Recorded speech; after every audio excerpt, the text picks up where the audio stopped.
Gather around, my kiddos, my grown-up kiddos, since this could be a little scary or weird for the youngsters. Okay, this is a fairy tale, but it's probably best not to listen to it right before bedtime, okay? This is the legend of Thumper and a Trumpar. That's Trump-R with a circle around it. All right. Once upon a time, by the edge of a forest, like Central Park, the not quite identical twins, Thumper and Trumpar, were born. According to legend, the parents did not get along. Aww. So a very big deal was made. Thumper ended up being raised and nurtured by his kind-hearted mother rabbit, while the hard-hearted father could raise baby Trumpar in his own image.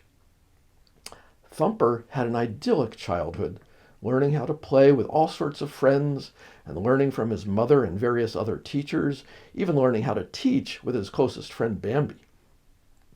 Thumper's education included the important lessons in common from many revered spiritual texts, such as the Torah, the Bible's New Testament, the Quran, the Bhagavad Gita, and even Taoism's Tao Te Ching, while also studying the ways of the natural world taught to him by his indigenous friends.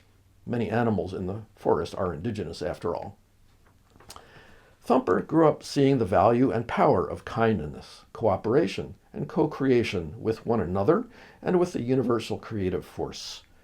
Part of that learning was appreciating the power of his own loyalty to all his great variety of friends.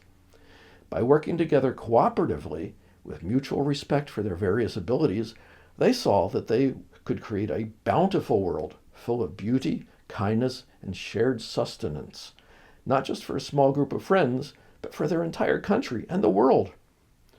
Meanwhile, Trumpar's childhood was very different, focused on learning the ways of deal-making, conquest, acquisition, threats, and bullying to get his own way, and to push others out of his way, while demanding utter loyalty from others with no need to show any loyalty to them, except to his own offspring and, of course, to expanding his family's wealth. Thumper's group of friends was so inclusive and respectful of the planet's amazing diversity that 99% of the world's people, and all of the non-humans, enjoyed co-creating and caring for their world and playing in it together. Only 1% of the world chose to hang out with Trumpar, pretending to idolize him in hopes that he might share scraps of food from his table, or the leftovers. See discussion below about refuse. Okay, Thumper's 99% were so kind and caring, even for the Trumpar people, that they actually built a huge amusement park in which Trumpar and his oh-so-loyal followers could romp and play all day, pretending to make huge deals with each other, and build huge Lego block buildings, each one topped with a huge bust of Trumpar in all his assumed glory, eating a huge taco, while making very stern faces down on his very loyal people. One of the more amusing legends of the Trumpar amusement park is how the residents would compete for prizes. It is said that if you viewed the amusement park from outside the walls after dark, you could see the primary competition in action.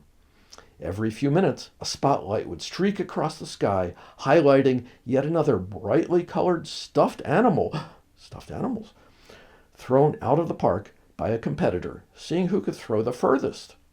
From the outside, it was impossible to know for sure what the prize was for winning, but the legend notes that after the final animal toss of the night, one of the residents could be seen in full spotlight climbing to the top of one of the huge buildings, kneeling down and kissing the bottom of the huge Trumpar bust that crowned that building. One historian theorizes that person must have been the night's winner, even though all other analysts of history just laugh at that idea, knowing that obviously it had to be the night's biggest loser. See footnote 1. What does footnote 1 say? There was a rumor that the actual final projectile of the night was a full-size teddy bear that emitted very human-sounding screams as it streamed spotlighted across the night sky. So maybe that was the night's loser? We'll never know.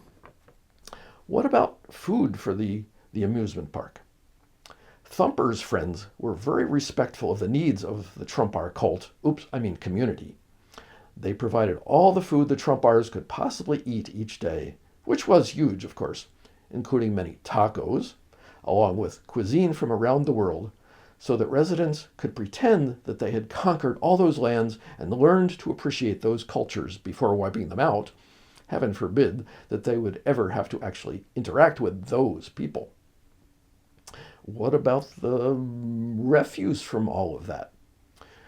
To keep the Trumpars from drowning in the huge quantity of excrement they produced from all that eating each day, Thumper's energetic and compassionate friends carried off all the excess excrement beyond what the Trumpars demanded be left behind for them to consume, including especially the vast quantity produced by the one and only Trumpar himself. There's an epilogue to this legend. There's an even less substantiated rumor that one night, a few years after the opening of the Trumpar amusement park, the final event of the night was a launch of a flurry of projectiles that appeared to be rocket-powered. Instead of merely arcing out over the wall into the forest and lakes around the park, they seemed to be on a path straight toward Mars. Again, it is not known if those were big winners or losers of some competition, but interestingly, there were never any reports of any mass bust-kissing prior to that launch. And all the world lived happily ever after. Thank you for your attention.